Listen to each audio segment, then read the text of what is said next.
Excelente. Y muy buenas noches de nuevo. Bienvenidos a esta nuestra octava Tú ahí no clase. debes estar, porque tú no estás. Sí, bienvenidos de nuevo a la octava clase de nuestro curso Identificación Espiritual. Hoy vamos a examinar otras diferencias que hay entre lo que enseñamos y creemos en la Academia Cristo y lo que se enseña en algunas iglesias protestantes. Entonces, un aviso al principio de esta clase, ya aprendí de mi experiencia en la clase de la mañana. Muchos de nuestros alumnos, si son de trasfondo protestante o reformado, tienen experiencia en esas iglesias. Entonces, las enseñanzas que vamos a examinar hoy, algunos de ustedes tal vez se criaron escuchando estas cosas. Solamente les pido que mantengan una mente abierta y que estén dispuestos a evaluar lo que han aprendido y lo que creen a la luz de las escrituras. Eso es lo que vamos a hacer. ¿Qué dice la Biblia sobre estos temas? Y honestamente son temas un poco profundos, algunos de ellos. Entonces posiblemente no tengamos tiempo en la clase para profundizar tanto como nos gustaría. Y si eso es el caso y usted tiene dudas después de la clase sobre cualquier de estos temas, yo tengo más información, más material sobre estos temas que puedo compartir con ustedes. Y voy a enviar unos recursos al grupo chat. Si usted desea algo más, me envía un mensaje al privado. Con mucho gusto puedo enviarle los materiales que tenemos sobre estos temas. Así que comencemos con una oración. Querido Padre Celestial, te damos gracias por tu palabra inspirada y te pedimos que nos mantengas fieles a ella. No nos dejes restar valor al consuelo del Evangelio, agregando requisitos a las Escrituras o haciendo promesas que la Biblia no hace. En el nombre de Jesús oramos. Amén.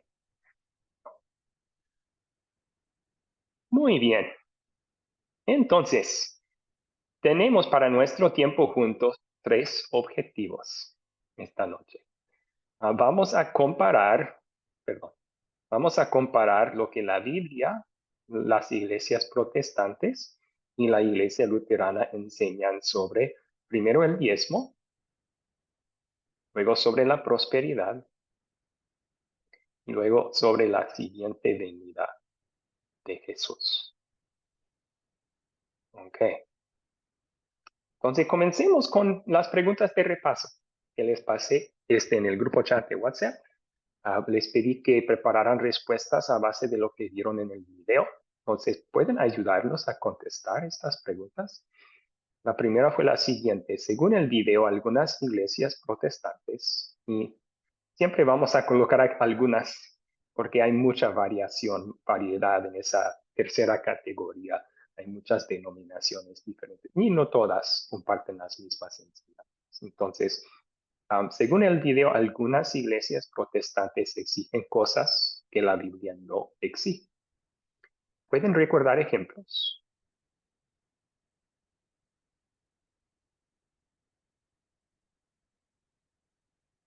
Sí, Adolfo, por favor. Sí, pero estamos recordando, decían unos ejemplos que no se, alguna iglesia decían que no se puede, la mujer no puede maquillarse, que no se puede tomar alcohol, que no se puede bailar y también dicen que tienen que darse el diezmo. Entonces son lo que pude ver en el video. Comenzó la lista muy bien. Gracias por su aporte, Adolfo. José Calles levantó su mano también. Pastor, también se mencionaba en el video el uso de joyas y, y cierto tipo de ropas, además de la lista que nombró el hermano. Sí, muchas gracias, muchas gracias. Ok, prohíben cierto tipo de ropa, joyería a veces también. Gracias. Muy bien, entonces ya, yo creo que tenemos una buena lista. Aquí un resumen de lo que vieron en el video. Algunas iglesias protestantes prohíben todo uso del alcohol. Ahora bien, la Biblia sí prohíbe la embriaguez, prohíbe el abuso del alcohol. Pero tenemos ejemplos en la Biblia del buen uso del alcohol. En el Salmo 130, el salmista menciona una lista de todo lo que provee Dios. Y entre esas bendiciones dice el vino que alegra el corazón del hombre, viene de Dios. Entonces, no es malo en sí. El alcohol se puede usar bien. Jesús convirtió agua en vino en las bodas de Caná. Pablo animó a Timoteo a tomar un vaso de vino de vez en cuando, en vez de solo agua para su estómago, en primera de Timoteo 5. Entonces, se puede usar el alcohol en moderación sin pecar. Entonces, no queremos prohibir el uso de algo por el abuso de algo. Y eso es lo que algunas iglesias protestantes hacen. Dan una regla que la Biblia no da y prohíben cualquier uso del alcohol. También el video mencionó el tabaco. Y eso tal vez nos parece un poco extraño porque sabemos que el tabaco es nocivo al cuerpo. Y sí hay versículos bíblicos que nos llaman a cuidar nuestros cuerpos. Primera de Corintios 3 llama a nuestro cuerpo el templo del Espíritu Santo. Entonces no debemos hacer daño al templo del Espíritu Santo. Pero recuerden que si vamos a prohibir cosas que son nocivas para nuestros cuerpos, tenemos que prohibir casi todo. O sea, grasas saturadas y transaturadas, colesterol, azúcar, todo eso es nocivo al cuerpo. Se puede usar en cantidades pequeñas y no hace tanto daño, pero si vamos a prohibir todo, entonces, y ahí estamos haciendo una lista de nuevas leyes que Dios no da en la palabra. Entonces, no queremos caer en el legalismo de agregar leyes que Dios no da. El bailar. Hay ejemplos en la Biblia de creyentes bailando a la gloria de Dios, así que sabemos que no es prohibido el baile. Seguramente hay abusos de bailar que queremos evitar como creyentes, un bailar sexual o lo que sea, pero el bailar en sí no es prohibido por Dios. Entonces, prohibirlo nosotros, caemos en el legalismo. Algunas iglesias prohíben maquillaje. Hay versículos bíblicos que nos llaman a vestirnos con modestia y pudor y que busquemos belleza interna y espiritual más que belleza externa. O sea, no quiere Dios que nos vanagloriemos de nuestra apariencia física. Pero tomar eso y hacer ahora una lista de cosas que personas no pueden llevar es otra vez hacer reglas que Dios no nos ha dado. Y podríamos dar más ejemplos.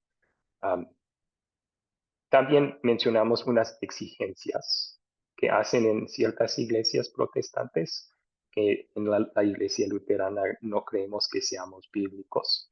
Vamos a examinar un poco más profundamente el diezmo. También exigen a veces ayunos. Ahora bien, hay ejemplos de creyentes ayunando en la Biblia, así que somos libres de hacerlo, pero no hay mandatos que tengamos que hacer. Entonces, una iglesia mandar o obligar a alguien a ayunar es hacer una regla que Dios no ha dado. También ciertas iglesias protestantes prohíben ciertos estilos de ropa. Y simplemente no es bíblico eso tampoco. Bien. Ahora si tienen preguntas sobre estos temas, ustedes pueden tal vez aportarlas en el chat y podemos ir contestándolas ya después de terminar el repaso juntos. La segunda pregunta de tarea fue, según el video, muchas iglesias protestantes prometen cosas que la Biblia no promete. Tal vez cambiemos esta palabra. Muchas. Vamos a poner algunas. No es la mayoría de las iglesias protestantes que hacen esto, pero sí una gran minoría de las iglesias protestantes prometen cosas que la Biblia no promete. ¿Pueden pensar en ejemplos del video que vieron?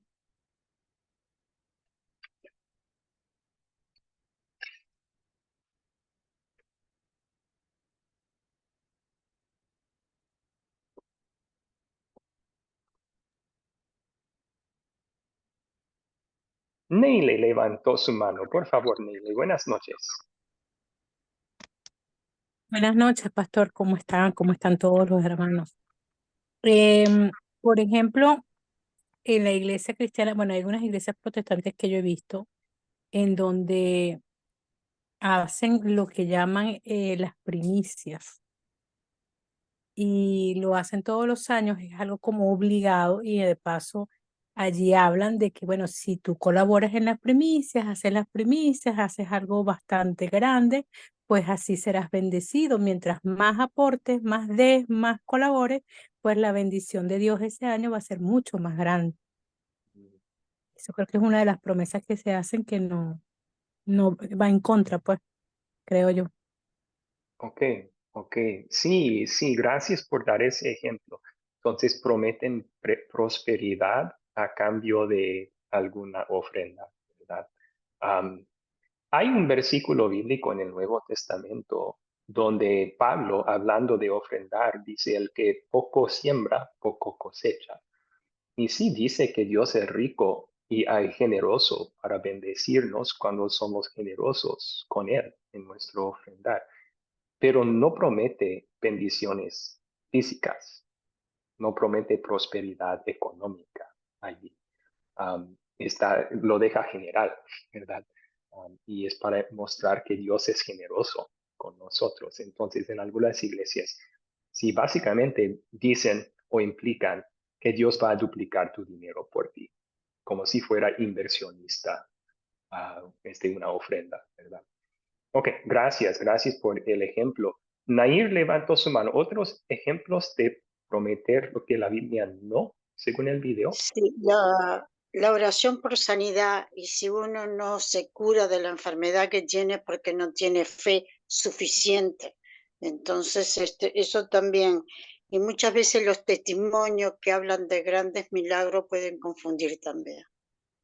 Ok, Esa sería sí, mi. muchas gracias. Buen aporte. Vamos a mencionar eso en la siguiente diapositiva también, pero estoy de acuerdo. Isidro Ramírez, por favor. Muy buenas noches, pastor. Buenas Buenas noches para noches. todos. Que Dios les bendiga. Quisiera hacer una pregunta. Como que en muchas iglesias, denominaciones que están por todo el país, muchos están practicando como estaba diciendo la hermana, muchos están practicando y en muchas iglesias practican sobre la primicia, que vos tenés que estar llevando la primicia, un kilo de harina, un kilo de azúcar, un kilo de arroz, un kilo, no sé, muchas cosas que supuestamente esa es tu primicia de lo que tú tienes que estar llevando a Dios en la iglesia. Esas cosas se puede estar practicando en nuestra era, profesor. Bueno, yo creo que si una iglesia decide hacer una ofrenda especial y llamarla las primicias, una ofrenda que no sea obligada, sino opcional, está libre a hacerlo. O sea, las primicias eran una ley en el Antiguo Testamento, pero como muchas de las leyes en el Antiguo Testamento, se venció cuando Jesús terminó su obra redentora. Entonces, eso quiere decir ahora después, Colosenses 2, 16 y 17, Pablo dice sobre esas leyes, que nadie os juzgue en cuanto a ellas. Es decir, si un creyente quiere hacer una primicia, está bien, puede. Si otro creyente no quiere, tampoco tiene que hacerlo. El problema es cuando la iglesia obliga a la gente a hacerlo o promete bendiciones que Dios no promete al hacerlo. porque ahí están cayendo en el legalismo, están haciendo una ley que Dios ya no da a los creyentes.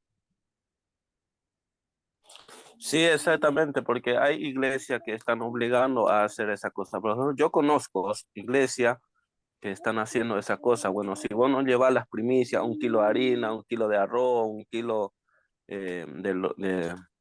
para comer, te obligan a hacer eso, ¿viste? Te da plata y bueno, allá en la esquina hay un almacén o un supermercado, vaya a comprar lo que tiene que traer para tu primicia y después me devuelve la plata, te dicen. Yo conozco y sé esa clase de iglesia. Bueno, otra pregunta. Si esas cosas se están practicando en una iglesia, se tiene que salir de esa iglesia, ¿no? Espere con esa pregunta hasta una clase futura, porque en las últimas 2 clases vamos a hablar un poco sobre el compañerismo y la unidad doctrinal y su importancia. Y si hay un proceso, o sea, si uno nota un error, entonces primero en amor debe de tratar de corregir el error.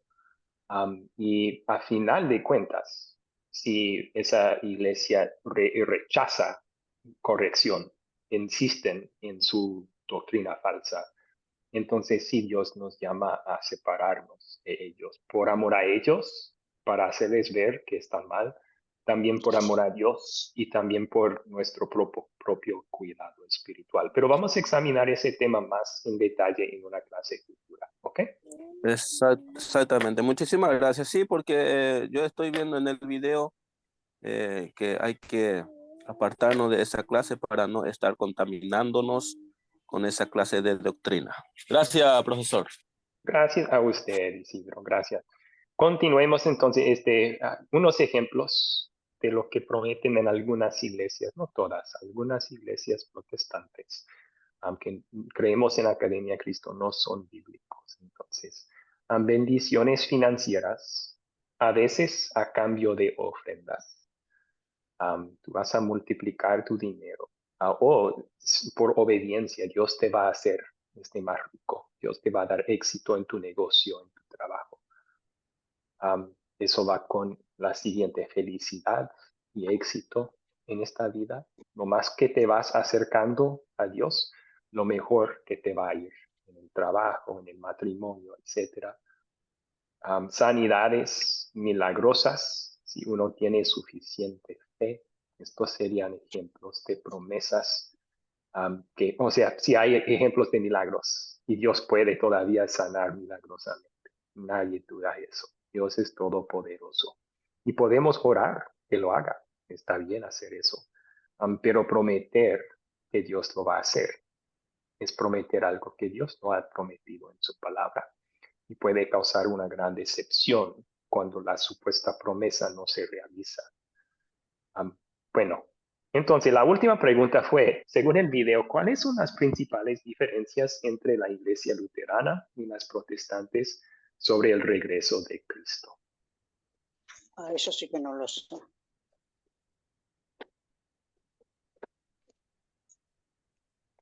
Mi Dios no dijo nada.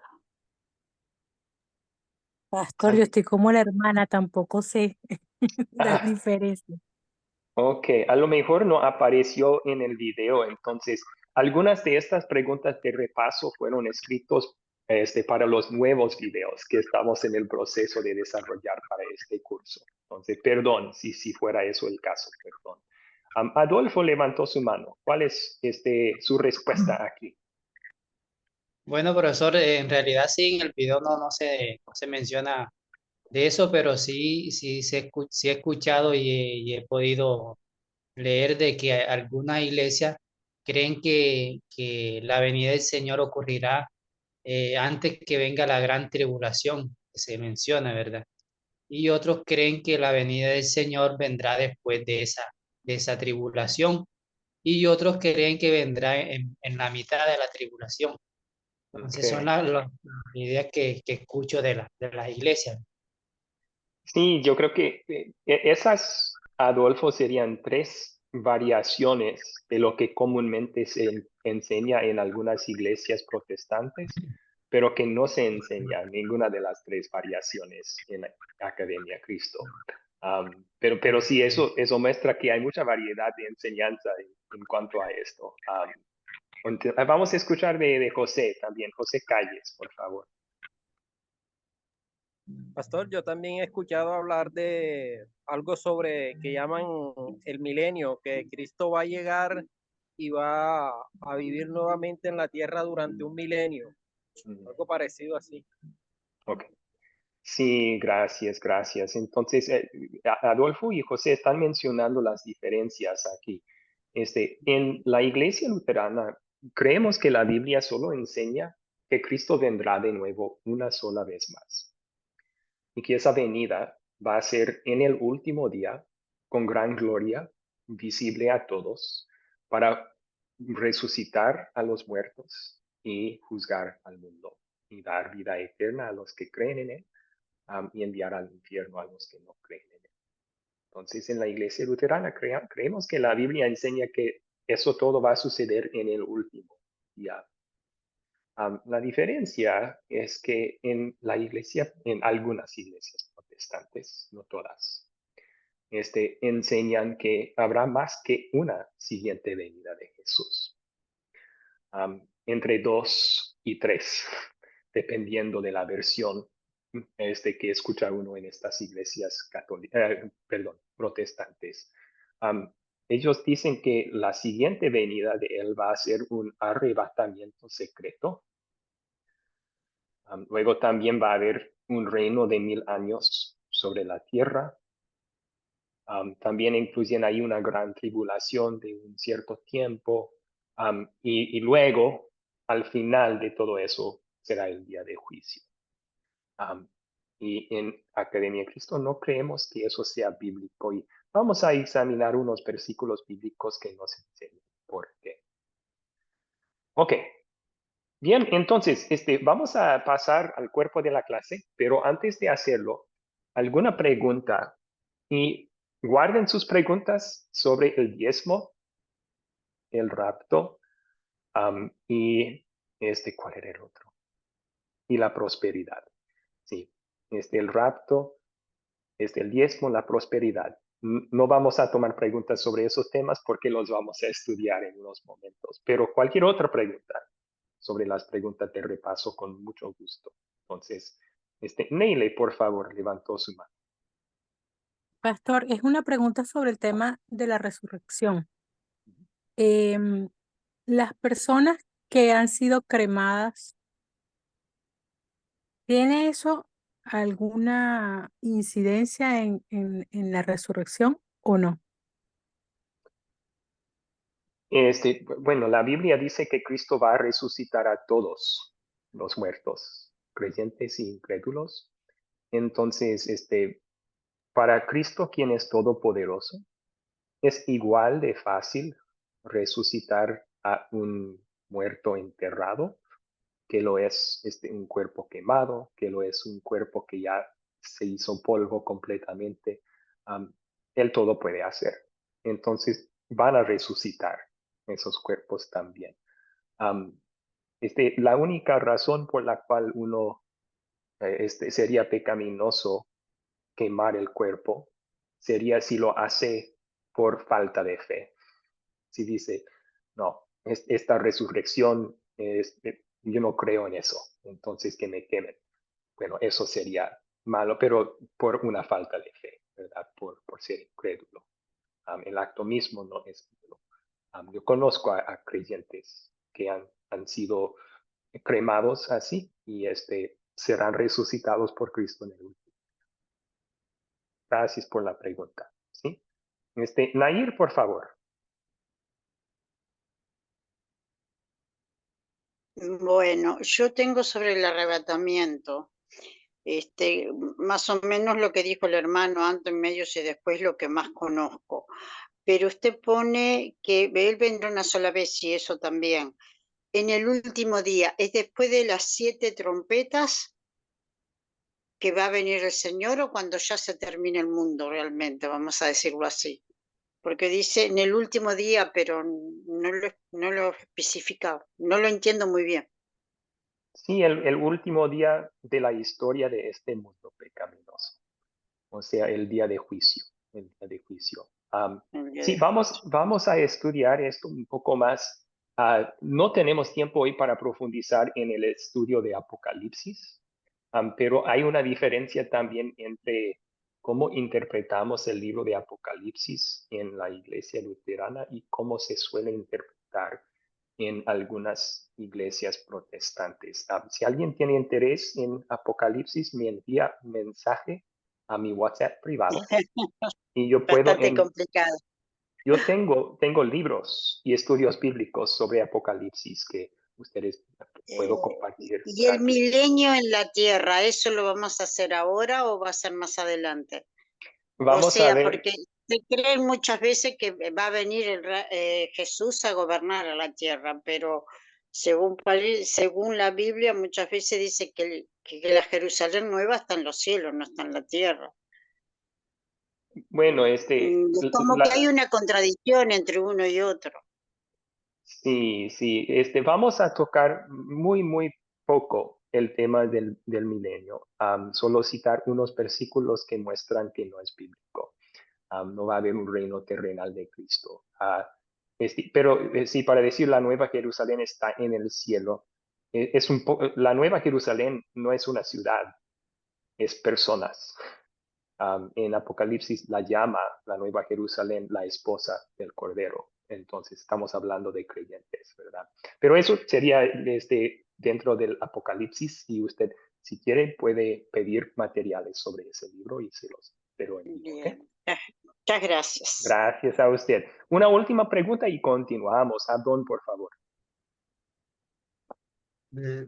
Pastor, a ver, algunas diferencias aquí en Bolivia entre la iglesia luterana y los hermanos evangélicos protestantes es también la liturgia, ¿no?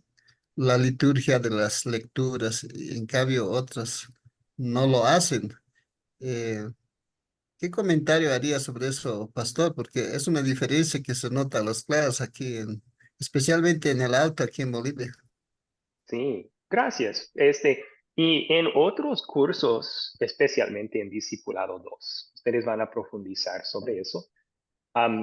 Yo puedo decir brevemente, en cuanto al culto, la Biblia nos da ciertos principios, o sea que debemos usar ley y evangelio, que todo debe ser para la gloria de Dios, pero no tenemos reglas sobre el orden del culto.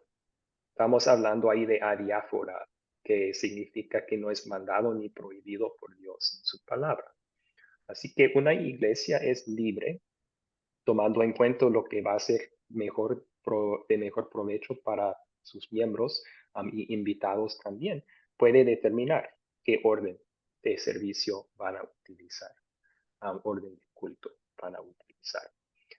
Y sí, como usted comentó, en la iglesia luterana utilizamos una liturgia, se llama histórica, que es un orden de culto que es de la iglesia muy antigua, porque hallamos muchas cosas bíblicas y muy beneficiosas en ella. Pero vuelvo a decir, no todas nuestras iglesias la utilizan porque reconocemos que tenemos libertad en cuanto a eso. Gracias, Abdón. Ok, vamos a continuar entonces. Este primer punto que vamos a estudiar. Dios exige el diezmo a creyentes en el Nuevo Testamento. Porque hay ciertas iglesias protestantes, ustedes bien conocen, que sí, exigen el diezmo o prometen bendiciones a base del diezmo. Entonces, empezamos con ver algunos versículos del Antiguo Testamento que hablan de esto y no tenemos tiempo de estudiarlos todos. Pero si ustedes quieren leer estos versículos en su tiempo libre, Levítico 27, 30 al 34, Números 18, Deuteronomio 12, 5 al 6, Malaquías 3, 8 al 12, y uno en el Nuevo Testamento, Mateo 23, 23.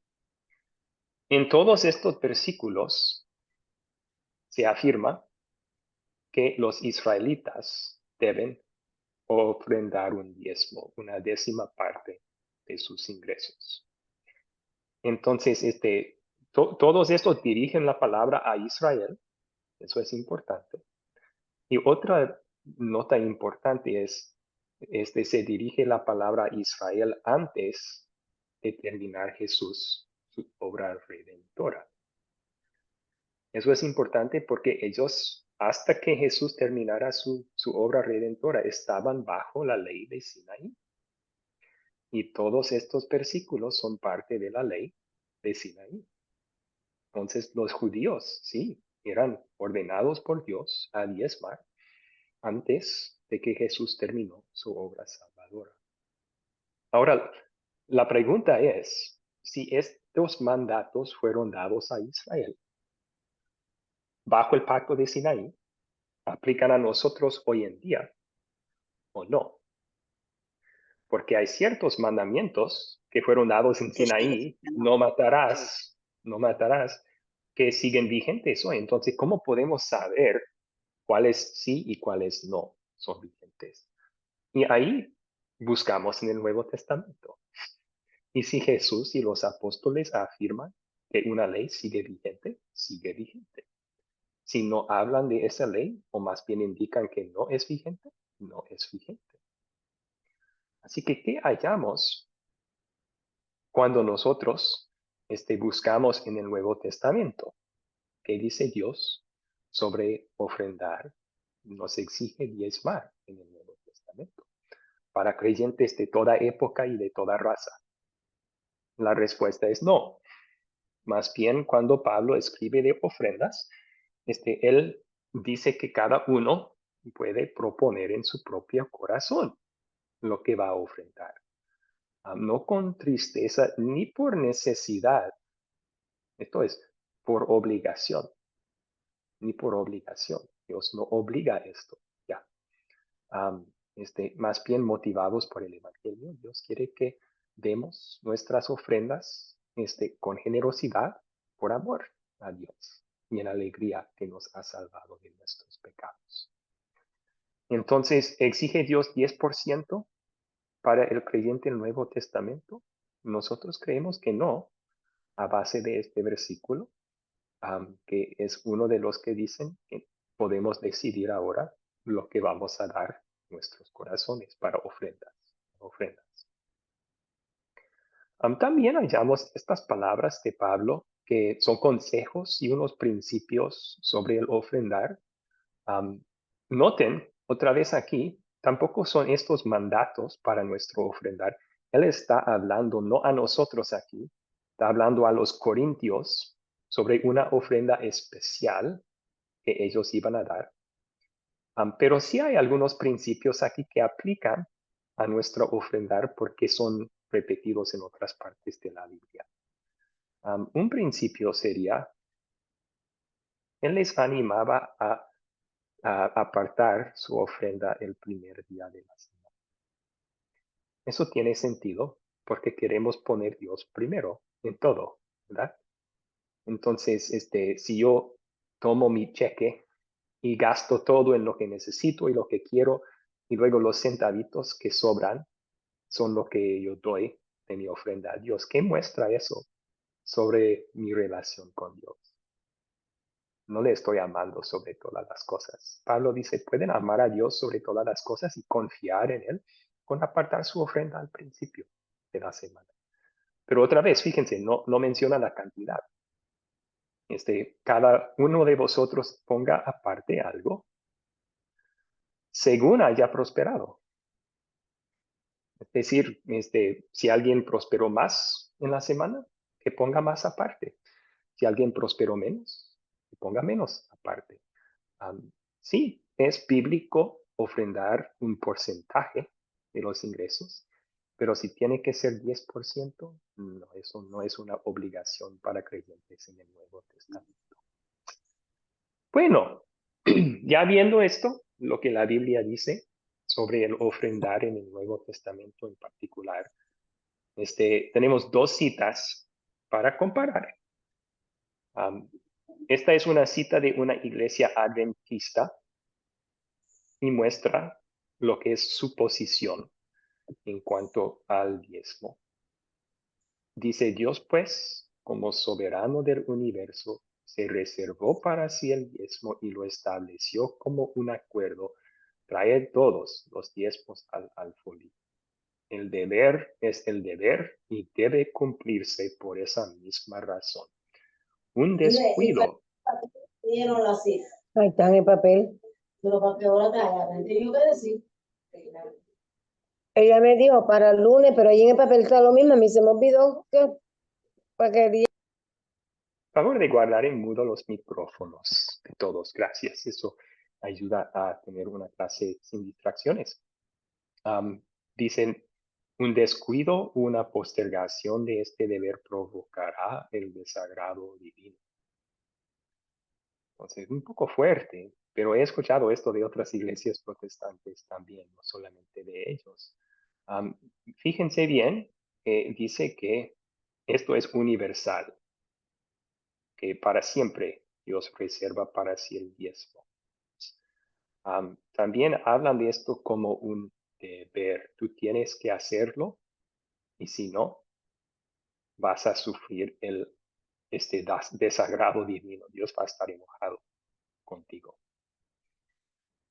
En Academia Cristo creemos que eso va muy en contra de lo que Pablo dice acá. El deber es el deber y debe cumplirse. Eso es dar con alegría. Uno va a sufrir el desagrado de Dios si no lo da. Eso es obligar a la gente a ofrendar con miedo. Eso no sería bíblico, va en contra de lo que Pablo dice acá. Bueno, por eso en la Academia Cristo y a base de los versículos que hemos estudiado, más bien enseñamos lo siguiente sobre las ofrendas. Dios nos ha dado un consejo general por medio de su apóstol de planear nuestras ofrendas en proporción a nuestros ingresos, según lo que haya prosperado, ¿verdad? Dijo. Tenemos libertad para escoger el porcentaje. Reconocer que nuestro dinero pertenece a Dios y gratitud por nuestra salvación nos dan buenos motivos para ofrendar con alegría y generosidad. Entonces, no creemos que haya porcentaje, que somos libres de escoger y en vez de ser obligados o por miedo, lo vamos a hacer motivados por el Evangelio. Gratitud por nuestra salvación y por todos los otros bienes que Dios nos ha dado. Dan buenos motivos para dar con alegría y generosidad. Ok. ¿Cuáles preguntas tienen sobre este tema entonces, el diezmo?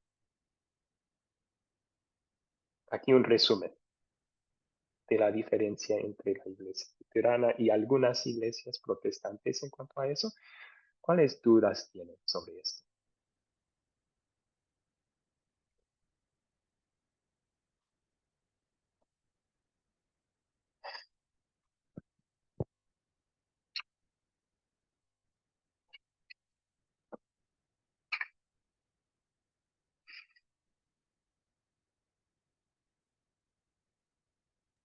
Excelente. Adón, por favor. Un poco entendiendo entre ley y evangelio, el diezmo estaría en la ley, pero como la ley no salva, entonces es más el evangelio, por un lado. Por otro lado, es que el diezmo es destinado a los levitas, que era destinado a los levitas que no tenían propiedades, ¿no? Solamente tendrían vivían destinado Ciudades. lo que Dios había destinado, ¿no? Perdón, no me ordeno mis palabras. Es decir, los levitas, como no tenían tierra, entonces el pueblo de Israel pues estaba diezmando también de esa manera para que vivan ellos. No sé si estoy en lo correcto. Sí, tiene razón. Creo que en Números, alguna de esas citas explicó el porqué del diezmo. Sí, también en Malaquías dice para que haya alimento en mi casa. Pues alimento para quien Dios no necesita alimento. para los sacerdotes que trabajan allí. Sí, y a su pregunta si es ley o evangelio, seguramente el mandato de diezmar era parte de la ley en el Antiguo Testamento, pero es una ley ceremonial. Y van a aprender en otro curso las leyes ceremoniales. Otras son los sacrificios de animales, las leyes sobre sacerdotes. Todas esas leyes en el Nuevo Testamento ya no están en fuerza. Eran para preparar a Israel para la venida de Cristo. Ahora, llegando Cristo y terminando su obra redentora, no están en fuerza. Y Dios dio una señal de eso en la muerte de Cristo, cuando Jesús murió, que pasó milagrosamente en el templo. Ese velo que bloqueaba el lugar santísimo en el templo se rompió. Es una señal que Dios dio que ya la forma de adorarle en el Antiguo Testamento había terminado, porque Cristo es el cumplimiento de muchas de las profecías, el simbolismo en ese culto que Dios mandó a Israel. Gracias por la pregunta. ¿Cuáles otras preguntas tienen sobre esto?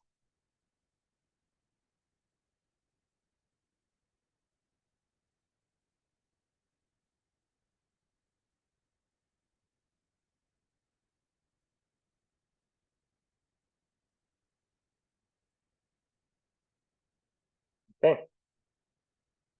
Continuemos entonces. No tengan miedo de hacer preguntas. Si tú tienes la pregunta y tienes pena en hacerla, seguramente otro estudiante también la tiene y tiene pena de hacerla también. Entonces, Jesús promete prosperidad y sanidad a sus seguidores. Vamos a examinar algunos versículos bíblicos sobre este punto y luego comparar una cita de una iglesia protestante a otra cita de la Academia Cristo. Ustedes pueden decidir cuál es más bíblico, ¿verdad? Aquí, ¿alguien puede leer estos versículos? Un voluntario para leer. Estoy cansado de escuchar mi propia voz. ¿Un voluntario?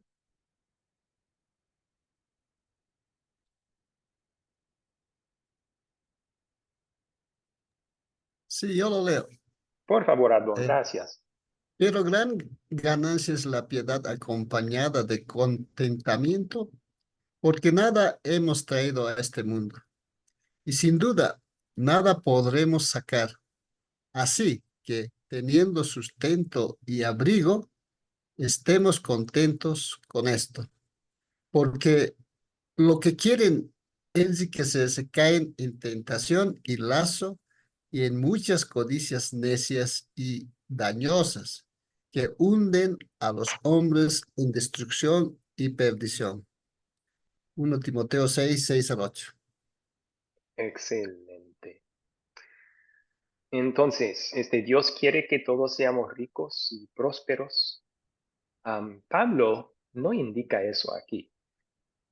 Más bien, él advierte en contra de la actitud de nuestros corazones de querer ser ricos y prósperos. Los que quieren enriquecerse caen en tentación y lazo, en muchas codicias necias y dañosas. Cuando el dinero es más importante a nosotros que Dios mismo, es idolatría y conduce a otros pecados, dice Pablo. Así que, en cambio, ¿cómo debe ser nuestra actitud? Pablo nos llama a ser contentos con lo que tenemos. Aun si lo único que tenemos es sustento y abrigo. Y esas son cosas que Jesús promete que Él nos va a proveer. Entonces, sí, Dios promete proveer nuestras necesidades físicas. No promete hacernos ricos. A veces en su sabiduría Él permite eso y excelente, no es un pecado ser rico. Pero seamos ricos o pobres, Dios quiere que estemos contentos con lo que tenemos y especialmente porque tenemos lo más importante, que es lo espiritual. Y eso es lo que es el punto de Jesús en Mateo 6, 19 al 33.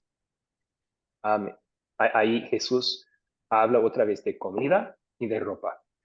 Y él dice, tu Padre Celestial sabe que necesitas esto y tú tienes más valor para él que muchas aves y Dios alimenta a las aves, entonces no te va a alimentar a ti también. Básicamente llamándonos a no preocuparnos porque Dios va a proveer nuestras necesidades, pero no promete riquezas. Más bien él dice en esa sección, busquen primero, no dinero, no una casa lujosa, busquen primero el reino de Dios y su justicia.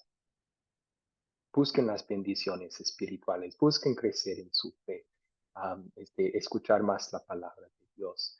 Y todas las otras cosas que necesitas, Dios te la van a dar por añadidura. Entonces, otra vez vemos que no promete prosperidad. Tampoco promete que todo creyente enfermo se va a sanar. En uno de los viajes misioneros de Pablo, se enfermó uno de sus colaboradores en la misión, Trófimo. Y escribiendo a Timoteo, él dice, lo tuvimos que dejar enfermo en Mileto. No podía seguir acompañándonos por su enfermedad. ¿Cuál fue el problema? Trófimo y Pablo no tuvieron suficiente fe para ser sanados. No, o sea, simplemente fue la voluntad de Dios en esta ocasión permitir esa enfermedad y usarla para el bien de Trófimo, para fortalecer su fe. Entonces, no siempre Dios nos va a sanar hasta que estemos en la gloria con Él y ahí no habrá ninguna enfermedad jamás. Entonces, otro ejemplo de esto, por cierto, es Pablo dice en 2 de Corintios 12 que tenía un aguijón en la carne. Y no sabemos si era aflicción espiritual o física. Muchos piensan que era una enfermedad. Y él dice, 3 veces rogué a Dios a quitarlo. Y Dios dijo, mi gracia es suficiente para ti, porque mi poder se perfecciona en la debilidad. Dios dijo, no, no te lo voy a sanar. Entonces, pero Dios dijo, voy a darte la gracia para fortalecerte, para soportar esto, y voy a usarlo para tu bien. Entonces, a base de eso, vamos a ver unas citas bíblicas sobre esto. Sí, bíblicas, perdón, no, de iglesias, citas de iglesias. La primera es de un ministerio de prosperidad. Hay esta cita por internet, aquí está el enlace. Joseph Prince Ministries. Él dice, la palabra de Dios nos dice cómo podemos tener éxito en todas las cosas y tener salud. Absolutamente. O sea, para ellos el propósito principal de la Biblia es enseñarnos a tener éxito y salud. Un alma que prospera es lo que hace que todas las demás áreas de tu vida prosperen también. Si te va bien en tu relación con Dios, todas tus otras relaciones y negocios y salud van a ir bien también, dice él. Desde la sanidad de un cáncer hasta la provisión de trabajos mejor pagados. Entonces está prometiendo esas cosas para los creyentes. Más bien, en Academia Cristo no creemos que eso sea bíblico. Creemos lo siguiente, si Dios decide derramar bendiciones terrenales sobre sus hijos, esos son regalos buenos. Tenemos ejemplos de creyentes fieles y muy ricos. Abraham tenía 316 hombres criados, siervos en su casa que sabían pelear. Imaginen cuántos otros siervos tenía entonces. 1500, no sabemos. Pero él era un hombre extremadamente rico. Era un creyente. Ponía a Dios primero en su vida.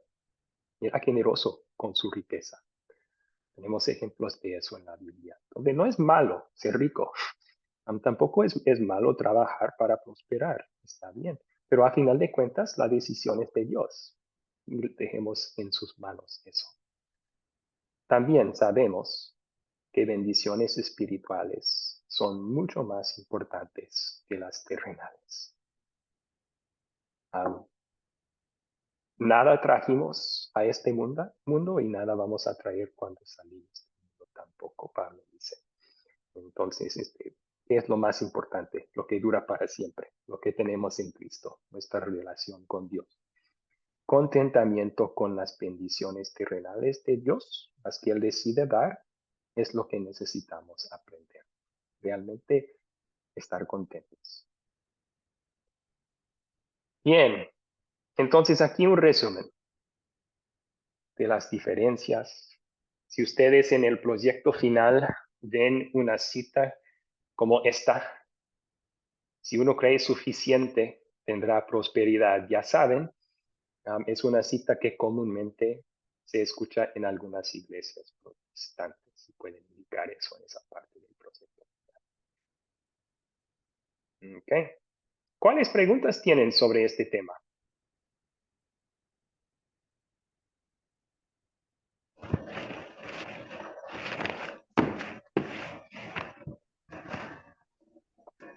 ¿Zoraida tenía pregunta?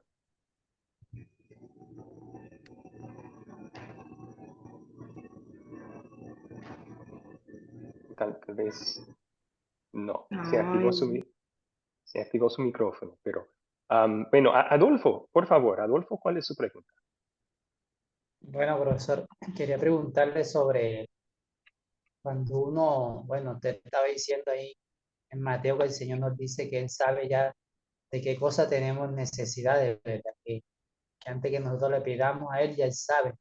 Entonces, de pronto yo en un tiempo creía que de pronto ya yo no tenía que pedirle por de pronto eh, por las necesidades que tenía, por de pronto las deudas, la provisión del hogar, del alimento, ¿verdad? Entonces, ¿cree usted que uno debe pedírselo o no debe pedírselo porque ya él sabe que tenemos necesidad?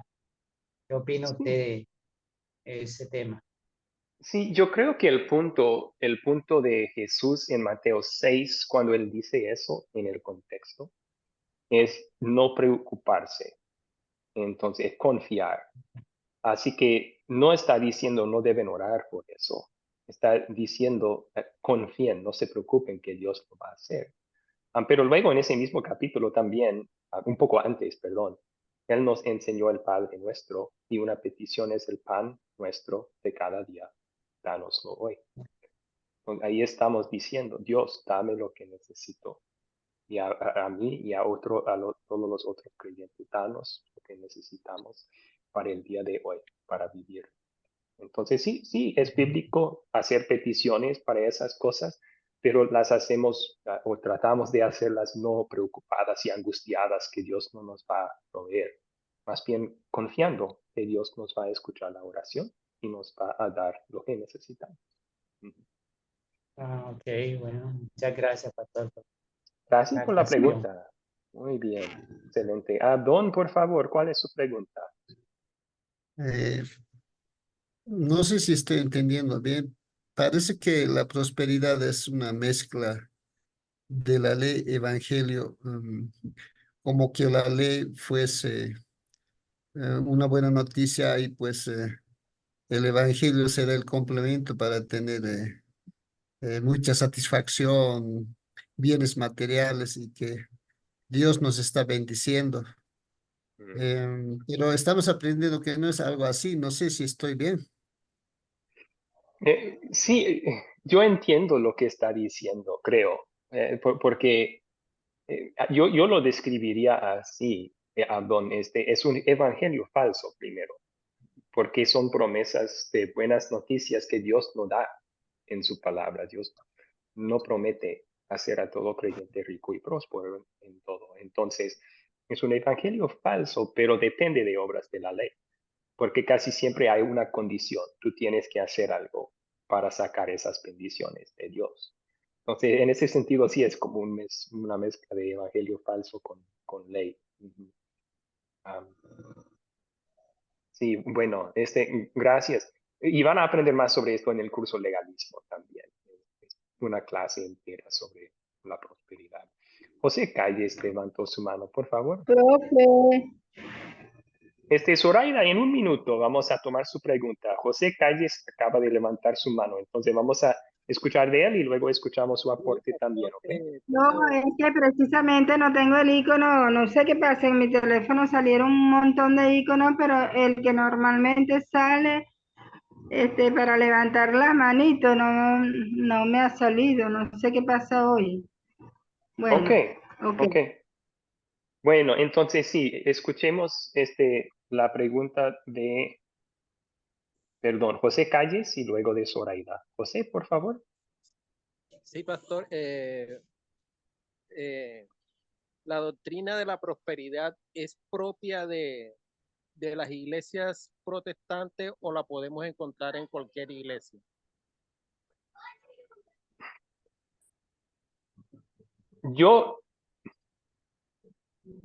Alguien una vez dijo que han escuchado un evangelio de prosperidad en la iglesia católica.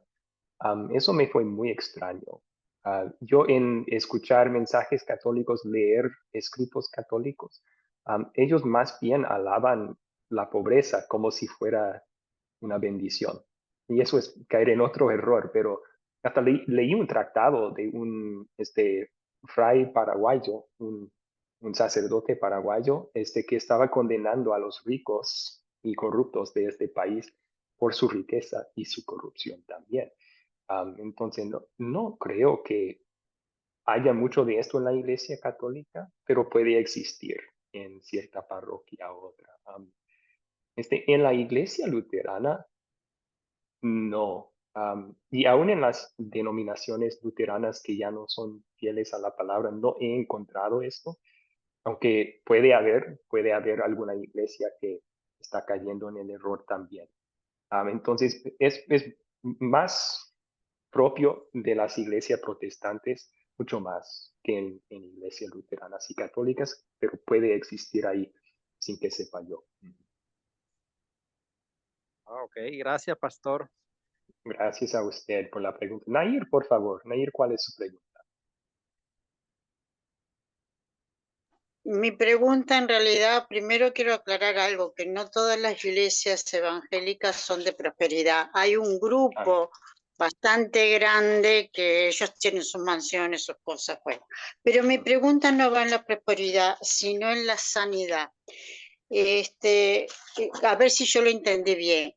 ¿Se puede orar por sanidad para que la persona se sienta mejor y esté mejor?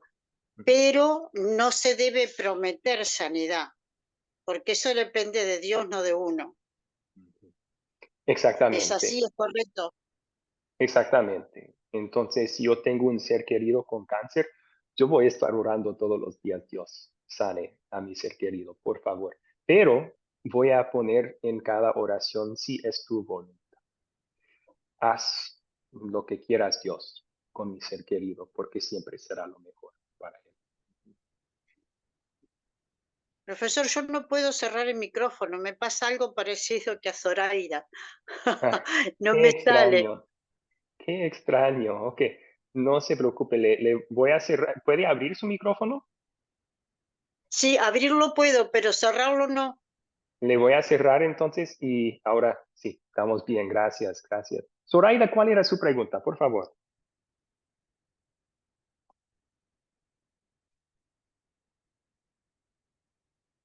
Zoraida, ¿me escucha?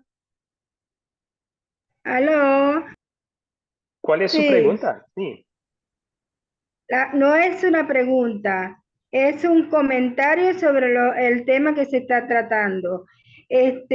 Bueno, hay muchísimas iglesias que hablan mucho de prosperidad y a mí me llama muchísima la atención también que hay muchas apóstoles y pastores que han prosperado como no tienen una idea. Y en esas iglesias se exige prácticamente el diezmo, la ofrenda, la primicia y todas esas cosas. Se debe decir que esas iglesias están profesando un evangelio falso o qué, de acuerdo Sí, a su opinión. Bueno, sí, de acuerdo de lo que creo que la Biblia dice, si están prometiendo prosperidad terrenal a sus creyentes, están prometiendo algo que Dios en su palabra no promete. Entonces, sí, ese es un evangelio falso. No digo que todo lo que enseñen sea falso.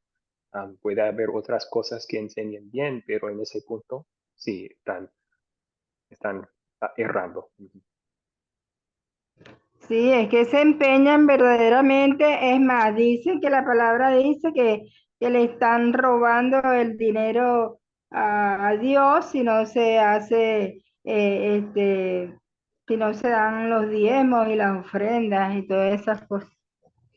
Sí, y tristemente, otro problema que en muchas de esas iglesias existe es que hay un enfoque muy pronunciado en el dinero, el ofrendar y lo que uno puede recibir. Sí, gracias. Ok, una última pregunta. Dubis levantó su mano y luego continuemos con la siguiente tema. Buenas noches para todos, buenas noches, profe. Igualmente. Esta pregunta sobre el Evangelio de la Prosperidad Ujú. es una polémica que últimamente por las falsas doctrinas que están saliendo y que aún de la misma palabra la gente coge un contexto fuera de su propio, ¿cómo se dice? Cuando uno saca un texto de un contexto, esto fuera de contexto, ¿verdad?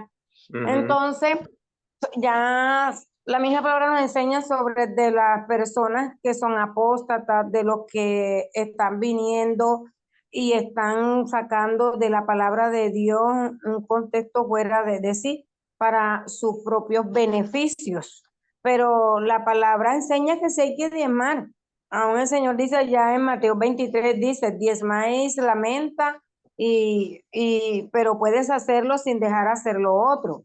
Muchas maneras de cómo nosotros podemos diezmar. ¿Por qué, profe? Recuerde que Pablo también enseña y dice que el que evangelice viva del evangelio, según la palabra como usted está enseñando. La palabra enseña cómo nosotros debemos de llevar la palabra de Dios. Y el Señor tiene cuidado de los que le trabajan al Señor. Y el Señor le provee a sus trabajadores lo que es digno. Como dice, el jornalero es digno de su salario. Todas esas cosas, si uno nos vamos poniendo, pero ya hay que el evangelio de la prosperidad, Jesucristo no nos habló de un evangelio de prosperidad. Jesucristo dijo, busca primeramente el reino de Dios y su justicia y lo demás vendrá por añadidura, ¿cierto? Entonces Sí, nosotros sabemos lo que nos conviene, lo que no nos conviene, cómo debemos nosotros como creyentes apoyar también la obra del Señor, porque sí tenemos que apoyar la obra del Señor, porque la obra del Señor no se planta sola. Un le voy sacerdote, a interrumpir ahí. Le voy a interrumpir, ajá, Dubis. Estoy ajá, 100% de acuerdo, 100% de acuerdo que debemos ofrendar para apoyar la obra del Señor. Eso es ajá, bíblico. Usted citó algunos versículos en donde Pablo dice que el obrero es digno de su salario. Sí, o Señor, sea, se necesitan fondos para hacer el trabajo de ministerio y es bíblico claro. apoyar a la iglesia con nuestras ofrendas. El punto que yo hacía es que no necesariamente tiene que ser el 10% ya. Tiene Y que ser como, eso, ¿cómo? usted dijo que el punto cual no debe ser que obligatorio, ¿no? No debe de ser nadie debe obligar a otro a ofrendar, Es pero correcto. no debe de ser, no tiene que ser el 10% tampoco. Porque usted citó Mateo 23 Ujú, sobre el diezmo, ¿verdad? El dar 10%, claro. pero recordemos el contexto. ¿Con quién está hablando aquí?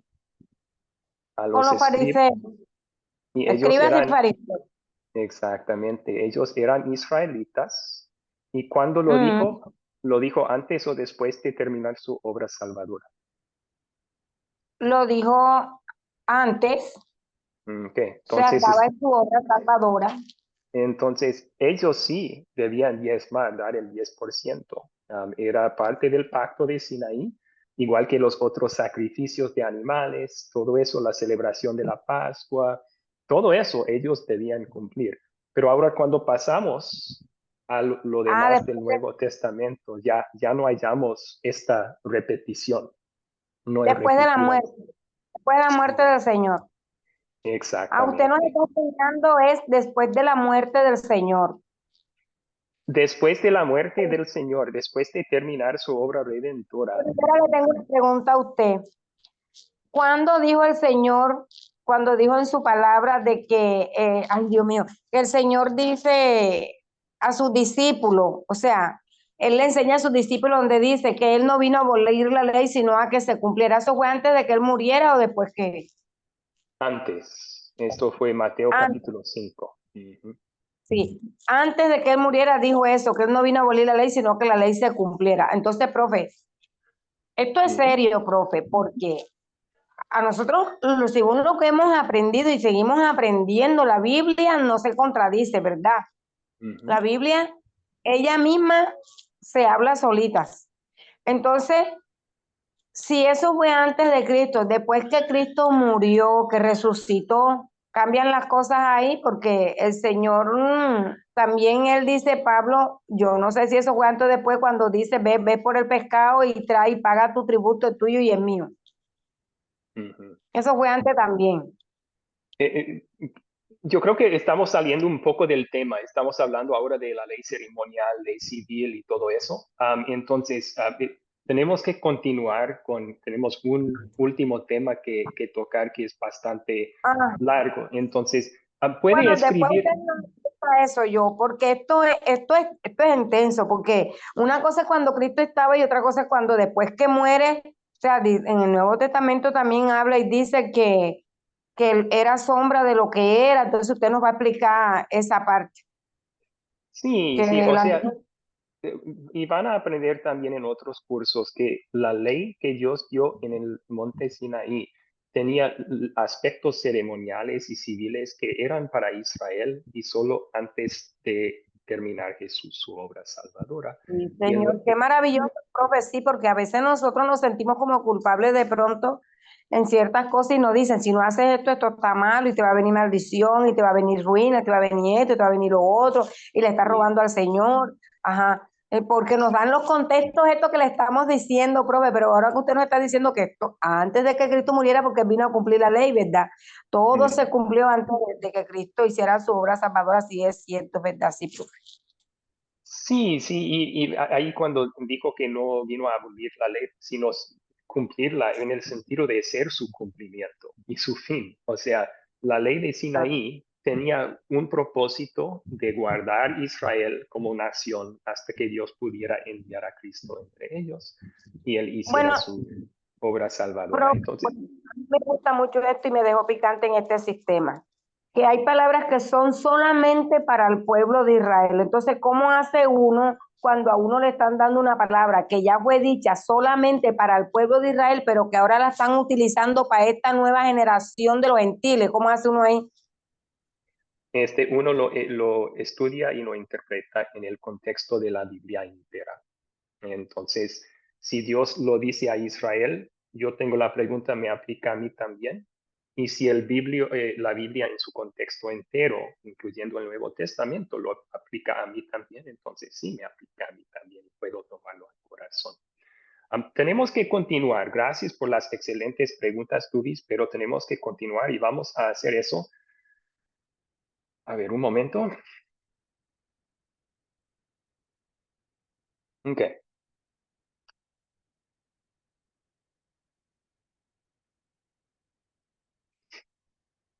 Bueno, entonces, ¿cómo será la siguiente venida de Jesús? Ya vimos un resumen de las diferencias en las preguntas de repaso, pero unos puntos bíblicos que recordar. Ustedes, si quieren, pueden apuntar todas estas citas. No tenemos tiempo de estudiar cada uno en esta clase. Pero en esas citas, todas ellas, cuando se habla de una siguiente venida de Jesús, habla de una sola venida del Señor. La venida del Señor, dice, o en su venida. Entonces, la Biblia cuando habla de Cristo viniendo de nuevo, no menciona 2 o 3 venidas separadas, habla de una sola venida.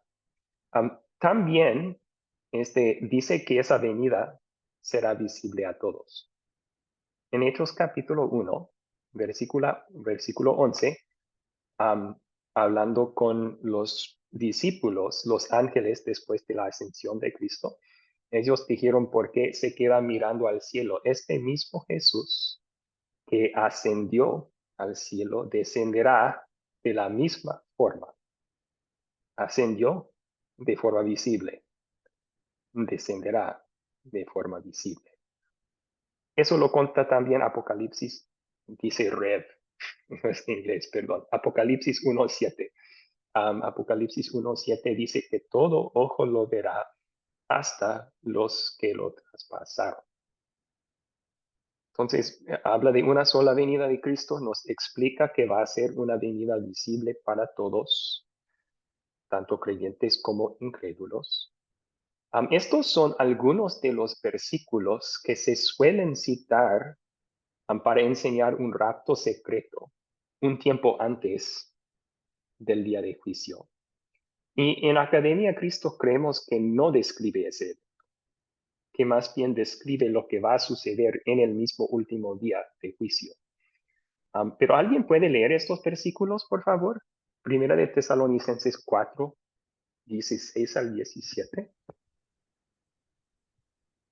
Margarita, gracias, Margarita. Sí, buenas noches. El Señor mismo descenderá del cielo con voz de mando, con voz de arcángel y con trompeta de Dios, y los muertos en Cristo resucitarán primero. Luego nosotros, los que aún vivamos y hayamos quedado, seremos arrebatados justamente con ellos en las nubes, para recibir en el aire al Señor, y así estaremos con el Señor siempre. Primera de Tesalonicenses 4, 16, 17. Muchas gracias, Margarita. Sí, entonces, en estos versículos sí tenemos un arrebatamiento. Eso es innegable. Dice Pablo, seremos arrebatados juntamente con ellos, los creyentes resucitados en las nubes, para recibir en el aire al Señor. La pregunta no es si seremos arrebatados para recibir a Jesús o no. La pregunta es ¿cuándo sucede esto? Y en algunas iglesias protestantes enseñan que esto va a suceder de forma invisible a los incrédulos algún tiempo antes del último día, el día de juicio, cuando todo el mundo es juzgado. En Academia Cristo creemos que esto no es algo secreto o invisible, más bien viene con voz de mando, voz de arcángel, trompeta de Dios. Y va a suceder en el mismo último día. Que Él no está arrebatándonos para estar con Él en el cielo, Él está arrebatándonos para recibir en el aire al Señor. Entonces, en esos días, un rey, cuando llegaba a una de sus ciudades, ¿qué hacía el pueblo para darle la bienvenida? Salieron a su encuentro, lo recibieron y luego todos volvieron a la ciudad. Y creemos que así va a ser en el último día. Cristo nos va a levantar en el aire para darle la bienvenida, pero luego van a seguir los otros eventos del día de juicio que son descritos en la Biblia. Otro aspecto de esta enseñanza en algunas iglesias protestantes dicen que va a haber un arrebatamiento secreto tiempo antes del día de juicio. También entre ese día y el día de juicio ponen 1000 años con Cristo reinando en la tierra. Y no creemos en eso en Academia Cristo tampoco. Un versículo, no tenemos tiempo de profundizar esto hoy. Un versículo que se puede utilizar para mostrar que Jesús nunca prometió reinar en la tierra por 1000 años. Cuando él estaba bajo el tribunal de Poncio Pilato, él dijo, mi reino no es de este mundo. Él no tenía un reino de ejércitos, de un reino terrenal con un trono terrenal. Más bien su reino es espiritual. Él reina en corazones por medio de la verdad. Y todos los que somos del del lado de la verdad, escuchamos a Jesús. Eso fue lo que explicó a Poncio Pilato. Entonces, no creemos que va a haber un reino de 1000 años de Cristo en la tierra tampoco. Más bien, después de su segunda venida, Él nos va a dar nuestro hogar eterno a los creyentes y Él reinará para siempre. El reino de Jesús es eterno. Ya está reinando sobre todas las cosas y reinará sobre todas las cosas en la perfección de nuestro hogar eterno también. Bueno, entonces aquí 2 citas, comparando y mostrando diferencias aquí. Entonces, en una iglesia protestante enseñan sobre un rapto que va a ser invisible a los incrédulos. Lo describe así: de repente la chica que le estaba sirviendo desaparece delante de sus propios ojos, dejando atrás solamente su vestido, zapatos y un anillo. O sea, el incrédulo que se queda, está mirando y wow, desapareció, ¿qué pasó? También dice que esto va a ser previo a una tribulación y luego también previo de 1000 años. Y luego vendrá el fin de todo, el día de juicio. Pero no creemos que sea bíblico eso. Según lo que vimos, Jesús habla de una sola venida, lo describe como visible y audible a todos. Creemos más bien en Academia Cristo que Jesús regresará visiblemente, así como los discípulos le vieron ir al cielo. Todos los muertos se levantarán y se comparecerán ante su trono de juicio. Los incrédulos serán condenados. Los creyentes vivirán con Jesús para siempre en la bienaventurada presencia de Dios. Ok, ahí entonces una comparación para que vean en pocas palabras, un lado al otro, la diferencia. ¿Cuáles preguntas tienen sobre este tema? Tenemos unos 5 minutos para contestar preguntas sobre este tema. Y luego después también tengo materiales que voy a compartir al grupo chat que pueden estudiar en su propio tiempo. Pero ¿cuáles preguntas tienen sobre esto?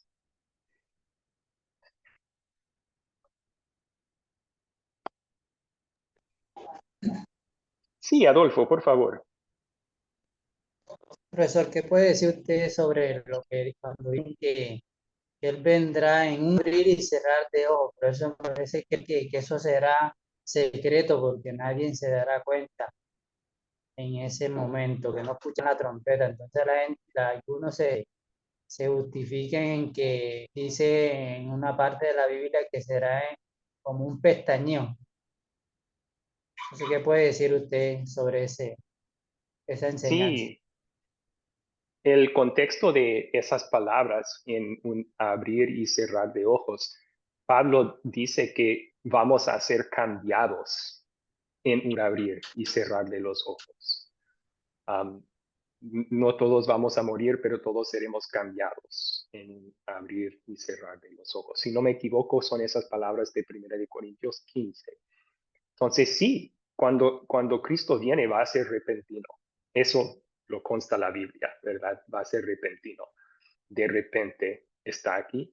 Y el cambio en ese día para nosotros también va a ser repentino. En un momento, Él va a resucitar a los muertos y cambiar nuestros cuerpos para darnos cuerpos gloriosos que van a vivir para siempre. Ok, gracias, profesor.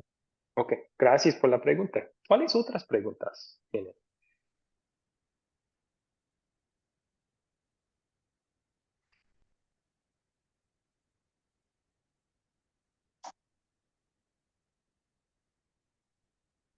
Sí, Nair, por favor. Levanto su mano, Nair. Sí. Mi dudas son en el año y milenio, porque yo me enseñaron que el Señor va a venir, va a reinar 1000 años, luego va a abrir de vuelta que Satanás venga, o sea que Satanás va a estar atado por 1000 años, luego va a ser soltado. Ahí es como que tengo ciertas confusiones entre lo que dice usted y en lo que me enseñaron a mí, ¿no? Es como que tengo una contradicción. O si me quiere mandar el material por WhatsApp, no tengo problema. Como a Le- usted le le- quede mejor.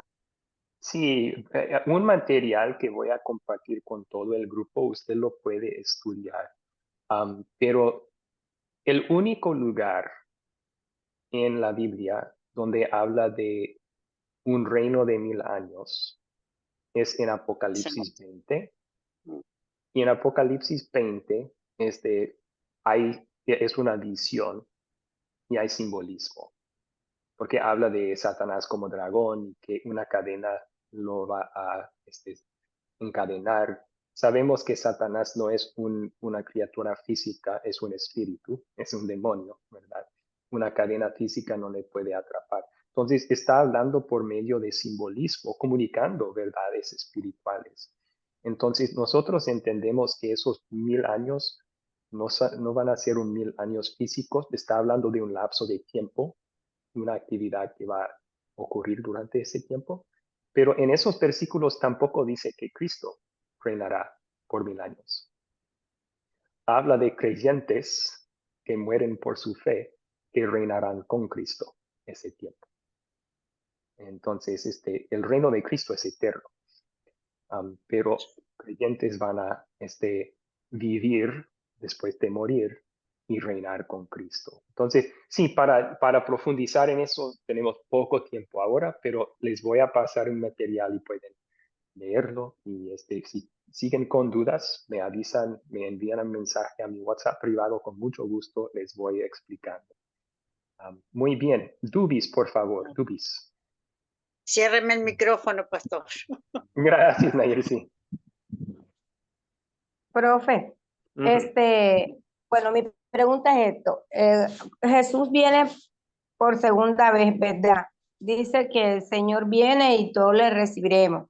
Pero cuando habla de la segunda muerte, o sea, que ya la segunda muerte, ya Jesús tendrá otro papel ya de juzgar, o también él, ¿cómo sería ese proceso? Ay, yo quiero aprender más sobre eso, porque dice que Jesús en la segunda muerte, o sea, usted sabe que hay la primera, la venida del Señor, resucitarán, los de Cristo se irán con él, pero hay una segunda muerte. ¿Cómo sería este proceso ahí que Jesús intervenga en esa segunda muerte? En el levantamiento. Sí, la segunda muerte es un término de Apocalipsis 20 también. Y es una referencia al castigo eterno de Dios en el infierno. O sea, en esa sección dice que los que creemos en Él hemos resucitado a una vida espiritual con Cristo y no vamos a pasar por la segunda muerte, no vamos a ser castigados. Y es lo mismo que Jesús dijo eso en Juan capítulo 3 también. El que cree en mí no es condenado, dice, ha pasado de muerte a vida. Sí, pero como ahora se ven tantas cosas de que vayan a engañar a uno y vayan a decir, Jesús resucita por tercera vez, como dice, de pronto la gente vaya a venir y uno ya está preparado y dice, no va a haber tercera resurrección con Jesús porque ya Él vino y ya en la segunda muerte ya es otra cosa, ¿verdad? Los que se van con Cristo se fueron con Cristo, los que creyeron y todo. O sea, que los que quedan para la segunda muerte fueron los que no creyeron y que se les va a dar otra oportunidad, será, profe. La segunda muerte se refiere al infierno y después de ir al infierno no hay segunda oportunidad para las personas. O sea que la segunda muerte significa, son los que ya quedan para el infierno. La segunda muerte es una referencia al infierno. Al infierno. Bueno, y esa no la sabía, propio. Sí, entonces, o sea, es una referencia al castigo que en otras partes la Biblia llama el infierno. Es separación completa de Dios. Ya, gracias, profe. Gracias a usted. Muy bien, amigos, ya llegamos al fin de nuestra hora y yo casi llegué al fin de mis datos en mi celular porque todavía no se restablece mi internet. Entonces tenemos que terminar. Pero esto les animo a todos a hacer. Yo voy a publicar en el grupo chat unos materiales sobre estos temas, en particular sobre el diezmo, también sobre los últimos tiempos. Ustedes pueden leer esos materiales y si siguen con dudas, vayan conversando conmigo a mi WhatsApp personal. Y háganme preguntas a mi WhatsApp personal y yo puedo ir contestándoles con mensajes de voz explicando otros versículos bíblicos que pueden estudiar para el tema. Muy bien, terminemos entonces con una oración pidiendo que Dios bendiga la salida de la clase también.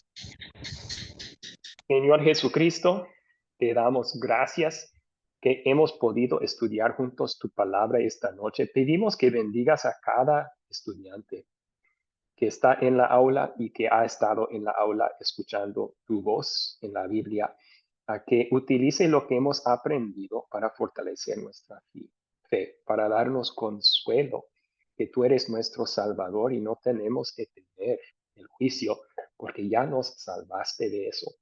Que hasta nos vas a salvar de la muerte, nos vas a resucitar, para que en cuerpo y en alma estemos contigo para siempre en la vida eterna. Te damos gracias, Jesús, por ese consuelo que nos brindas. Te pedimos tu bendición, que nos ayudes, que nos ilumines con tu Espíritu Santo, para siempre ser guiados por la verdad de tu palabra y guiar a otros para que se encaminen en tu verdad. Es en tu nombre, Cristo, que pedimos todo esto. Amén. Amén. Amén. Amén. Buenas noches a todos. Buenas Que noches, tengan hasta el jueves. buenas noches.